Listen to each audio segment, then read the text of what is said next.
Hello and welcome everybody to a basic history of the Solar System in the game Abaddon. This is, as I said, a very basic history. It's going to be a quick overview on the events that led up to the year 2036. And I will be making smaller videos that go in more detail into each event separately. So, the history leading up to 2236 in the Solar System can be broken down into a few categories: division, unification, growth, expansion, and corporation.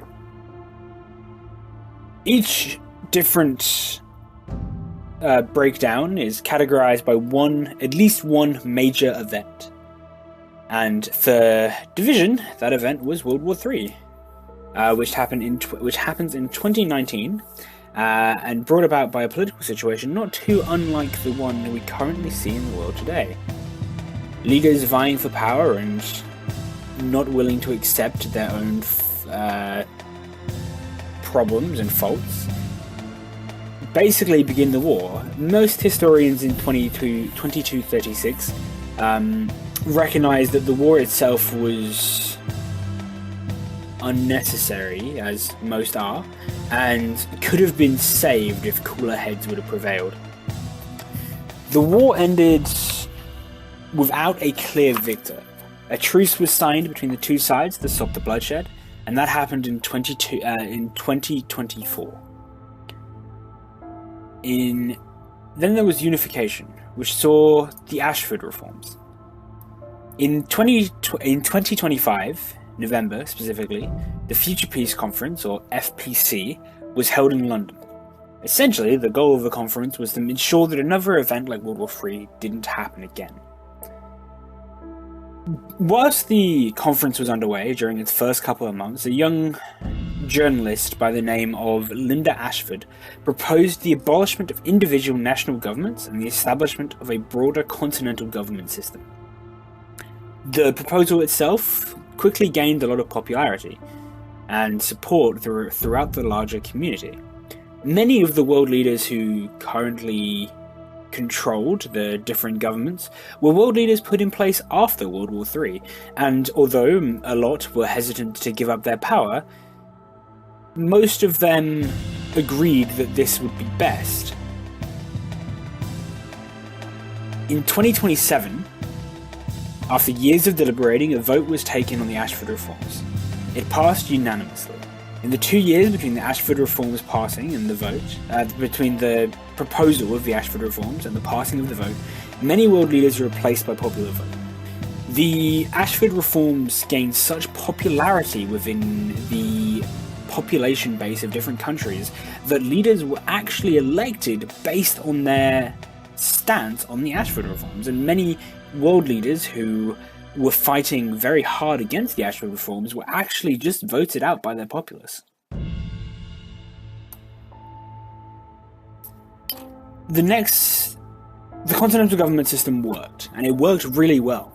We saw a broad growth of the technological standpoint of humanity as a whole based on the combining of resources that we saw from the Ashford reforms.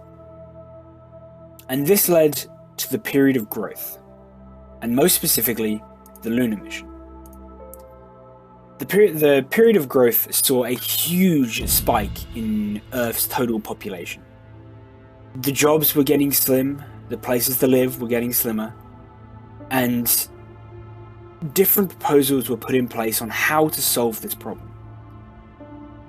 Eventually, the proposal that was settled upon was that different missions are going to have to be sent off-planet to try and find more spaces to live.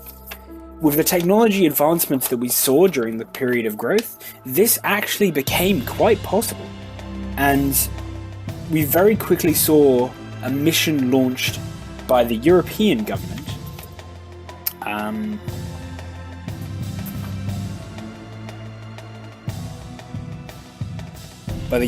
elected committee, launched a successful mission to set up the first bases on Luna, or the Moon.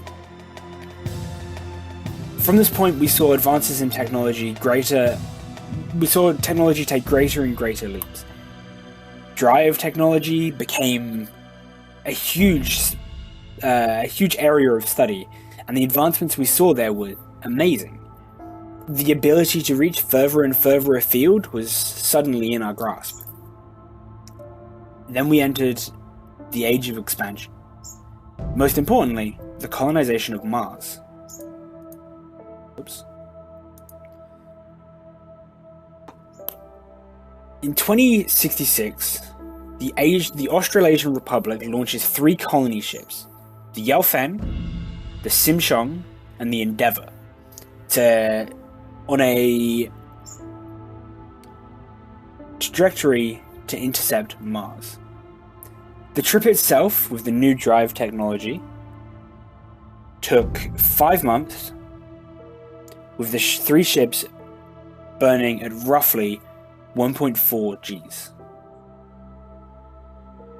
Over the next 6 months, both the lunar and Martian colonies grew. Whereas Luna became a more government-run facility, scientific research, and early warning radar and deep space communication station, Mars began to flourish and grow into a fully fledged home. 3 domed cities sprung up around the colony ships, which worked as their base. And the population of Mars began to skyrocket. At this point, we saw one of the most influential discoveries to date, and in technology that's still being used in 2036. A man named Victor Crenshaw and a joint team of European and American scientists discovered what had been lovingly called burn juice, a concoction of drugs and chemicals that increased a person's resistance to G-force, opening up a whole new world of possibilities. The concoction had to be ingested every 4 hours whilst the ship was burning above 5G, and between the burn juice and burn suits, higher G burns were now accessible to non-trained citizens. With this discovery, the population of Mars almost doubled within 3 years. The new burn technology introduced a whole wider range of travel. Suddenly, Ceres was an option. Ganymede, Io, Europa, even places such as Titan, places that no one had ever thought within the reach, became accessible. It would still take many months of travel to get between the home gravity well of Earth and, for example, Titan, but this journey was now actually possible, and would take slightly less time because the ships could burn at higher Gs for longer without killing their passengers. At this point, we saw the age of corporation. And one of the major exploits of the age of corporation was mining, and ice mining and mining in general. We saw stations go up all around the outer planets. Ceres became a huge mining colony. It became one of the main sources for water in the outer planets. Europa, Io, Ganymede, Castello, they all became huge stations. Places like Ganymede and Titan even supported on bases on the moons themselves. Ganymede and Titan becoming large producers of food throughout the outer planets. Many of these bases were taken up by different corporations and actually run outside the control of the Earth government. Saturn and many of its moons were controlled by one huge corporation, the Saturn Corporation, as aptly named. But we'll get into that later. Once again, that'll be another video. And with that, we enter current day. The largest period of time there is obviously between expansion and corporation. The expansion and corporation periods spanned about 150 years between them, and saw many changes throughout how it was governed. During the expansion phase, We saw the continental government of Earth abolished and an Earth government established. Places such as Mars and the outer planets were handed off to governors, as a singular Earth government were unable to control everything. So they set up governors and regional control for these areas. Well, that's pretty much it. We have a basic overview of how we got to 2236. And there'll be a few more videos covering a few more of the specifics. There'll be a video specifically on World War III. It'll be a pretty short one, considering the events there don't really matter. The Ashford reforms are a huge thing, and there'll be a large video covering them, because there's a good maybe 6-year span there where they were being deliberated, and there's an area there called the Reign of Blood, where there was a lot of riots and police quashed revolts, especially in countries where freedom of speech was not so readily accepted.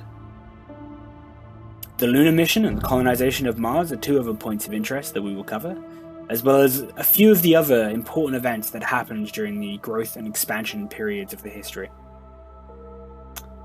Anyway, I hope this helped, and I hope you now have a good understanding of the basics of how we got to 2236.